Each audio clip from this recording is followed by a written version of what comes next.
So everybody, I've got my weed paper, I've got my scissors, and I've got my redneck raised bed garden.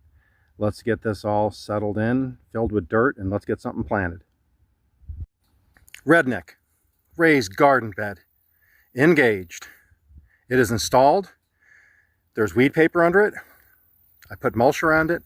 Now I'm going to put some composted dirt in it, and let's plant a pumpkin. There it is, everybody. The redneck raised bed. So 2 sugar pie pumpkins are planted in there.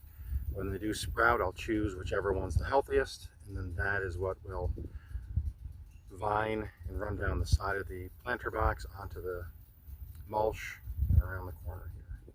So it is all ready to go, everybody. That's the redneck raised bed garden.